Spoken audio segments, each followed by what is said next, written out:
عنوان پچھتاوا۔ عائشہ یونیورسٹی کی بہت سادہ لڑکی تھی جو لڑکوں سے بہت کتراتی تھی۔ پھر بھی اس کی ارمان سے دوستی ہو گئی جو رفتہ رفتہ محبت میں ڈھل رہی تھی۔ وہ اس کے سوا ہر لڑکے سے دور رہتی تھی۔ ارمان یونیورسٹی کا سب سے خوبرو نوجوان تھا۔ اس کی دوستی بہت سے لڑکیوں سے تھی جو بات عائشہ کو ناگوار گزرتی۔ وہ شام ارمان کی سالگرہ کی شام تھی۔ اس کے سب دوست آئے ہوئے تھے۔ عائشہ بھی اچھے سے تیار ہوئی اور ایک چادر اوڑھ لی کہ وہاں بہت لڑکے ہوں گے۔ سب نے ارمان کو بہت قیمتی تحائف دیے۔ عائشہ نے بھی ایک پرفیوم پیک کیا اور ارمان کو تھما دیا۔ ارمان نے دیکھا تو اس میں ایک کاغذ بھی تھا جس میں لکھا تھا، ارمان، میں آپ کو بہت پسند کرتی ہوں، شادی کرنا چاہتی ہوں، میں آپ کی وفادار رہوں گی۔ یہ سب پڑھ کر ارمان اونچا اونچا ہنسنے لگ گیا۔ سب ادھر متوجہ ہو گئے۔ تمہارا دماغ خراب ہے؟ مجھے اپنے لیے ایک ماڈرن آزاد خیال لڑکی چاہیے۔ تم اتنی بڑی چادر میں، اف، مجھ سے تو امیجن بھی نہیں ہو رہا۔ Like seriously? عائشہ کا دل چاہ رہا تھا کہ زمین پھٹے اور اس میں دھس جائے۔ نہیں اپنانا تھا تو الگ سے منع کر دیتا، یوں سب کے بیچ ذلیل تو نہ کرتا۔ 4 سال گزر چکے تھے۔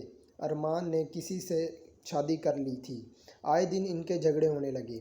ایک دن ارمان کے ایک دوست نے اس کی دعوت کی۔ گھر کی ہر چیز نفاست سے سجی ہوئی تھی۔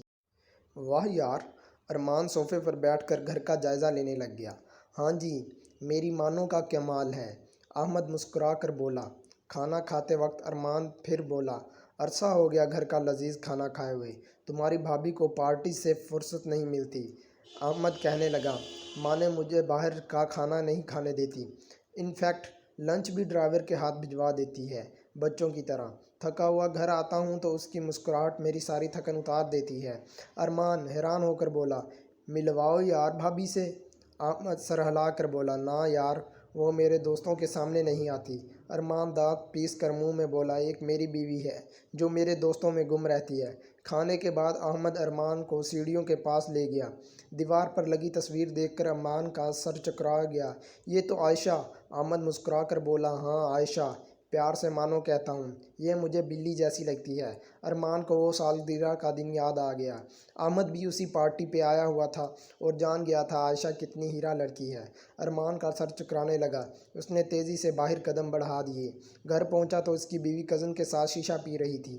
واش بیسن کے پاس جا کر اس نے زوردار مکہ شیشے پہ دے مارا اور اس کے ہاتھ سے خون رسنے لگا تھا، مگر اندر ہی اندر لگی آگ کم نہ ہو رہی تھی۔ وہ انمول ہیرا وہ کھو چکا تھا۔ ارمان کا اب ارمان ہی رہ گیا تھا عائشہ کے ساتھ کا۔ شکریہ۔